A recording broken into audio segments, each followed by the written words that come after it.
Selamat datang di channel Siapa Susu, channelnya para desainer Canva.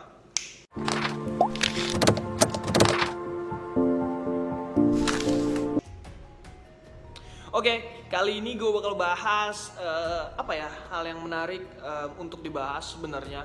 Jadi banyak banget yang minta ke gue tentang akses Canva Pro atau Canva tanpa watermark.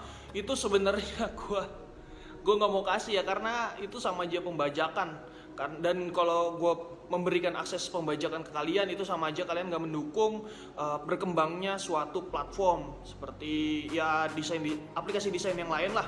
Sudah banyak versi pataninya atau versi bajakannya. Makanya gue nggak mau kasih kalian Canva Pro, karena kalian bisa akses sendiri. Dan juga ternyata di Tokopedia banyak yang jual dengan harga murah karena mereka menggunakan family paket keluarga, atau mungkin affiliate dengan Canva. Gue nggak tahu, tapi mungkin aja resmi. Semoga resmi ya, jangan gunakan yang bajakan, karena yang bajakan pasti ada bug-bug di sana sini. Gak usah lama-lama lagi, gue langsung ke PC aja ya. Oke, selamat datang di layar Canva.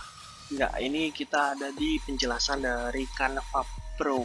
Jadi seperti yang gue dijelasin sebelumnya, kita akan menjelaskan bagaimana Canva Pro dan bagaimana Canva Free. Canva Free dengan tanpa watermark pastinya. Soalnya teman-teman gue banyak banget yang bilang kalau Canva Free itu pastinya ada watermark dan nggak bisa dihilangin. Itu salah, karena di sini dijelasin ini udah pakai bahasa Indonesia, gratis selamanya, dan juga desain apapun. Memang kekurangannya adalah di foto dan desain elementsnya. Udah gitu kemudian fontsnya, kemudian kit merek, folder, ubah ukuran ke format apapun secara cepat ya. Jadi bisa ngubah-ubah desain kalian dengan ukuran yang lebih tepat tanpa manual. Jadi udah langsung otomatis progresif gitulah. Nah, di bawah ini kalian bisa lihat poin-poin pentingnya. Menurut gue dari 9 poin penting ini, yang paling penting adalah poin di font ya. Menurut gue font karena perlu font, dan kemudian animasi pro, ubah ukuran cepat agar progresif, dan publikasi pro.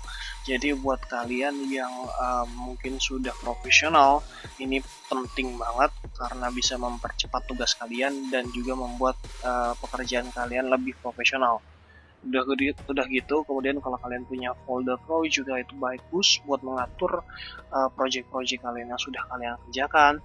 Storage pro menurut gue enggak, karena gue udah hampir lebih dari 2 tahun lebih lah, kurang lebih hampir 3 tahun menggunakan Canva. Storage gue nggak pernah penuh, karena gue pakai yang free ya. Buat pekerjaan gue pakai yang free dulu, itu nggak full sih, karena gue jarang juga hapus sebenarnya. Jadi itu dia 3 ini, dan folder pro dan font.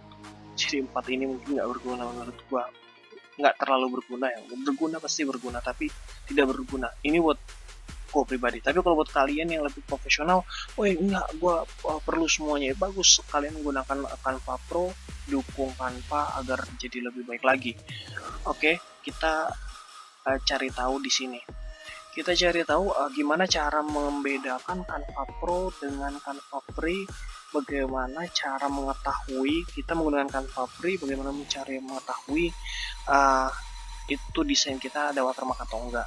Caranya gampang banget. Ini gue udah buka di Instagram feed 1080x1080 pixel. Ini templatenya juga free, tadi gue udah coba. Gue udah coba ngambil template yang free, dan memang rata-rata templatenya free. Kemudian kalau udah selesai, kebanyakan yang pro itu kelihatannya adalah dari foto. Tadi kan lihat ya, 60 juta foto. Nah, ini kelihatan nih, ketika kita klik itu adalah tulisan pro atau mahkotanya, itu udah pasti ada watermarknya. Nah, kalau gambar yang gue pakai sekarang itu tulisannya free alias gratis. Nah, kalau kalian masih penasaran, kita klik aja. Kita geser ke sini, kita klik lagi, kita geser ke sini. Kita lihat hasilnya kan ada watermarknya. Dan ketika kalian download, itu udah pasti dimintain $1. Tapi kalau kalian tidak mau membayar dan tetap memaksa untuk download, ya pasti desain kalian ada watermarknya ini. Gimana cara hilanginnya? Ya tinggal pencet delete, selesai. Delete, ganti gambar yang lain. Menurut gua gambar di Canva juga masih ada alternatif desainnya di berbagai sumber lain ya, sumber luar. Jadi nggak mesti kalian patokan buat di Canva, memang nggak sepenting itu. Kayak misalnya ilustrasi memakai cuci tangan kayak gini, ini di sumber lain juga ada. Tapi kalau kalian memang mau memaksakan menggunakan gambar ini, ya risikonya adalah cuma dua, ada watermarknya atau kalian menggunakan Canva Pro jadi watermarknya hilang, seperti itu. Mungkin penjelasan Canva Pro dan Canva Free singkat ini berguna ya buat kalian. Semoga bisa merubah mindset kalian tentang Canva. Jadi kalian bisa menggunakan Canva Free secara optimal lah, karena kata tepatnya. Karena menggunakan Canva Free juga nggak free banget gitu. Maksudnya kalian bisa tetap berkreasi. Dan kalau menggunakan Canva Pro juga kelebihannya memang banyak. Dan gue akan share tentang Canva Pro mungkin nanti di video-video berikutnya. Gue akan share apa aja sih, gimana rasanya menggunakan Canva Pro di video berikutnya. Oke, thank you.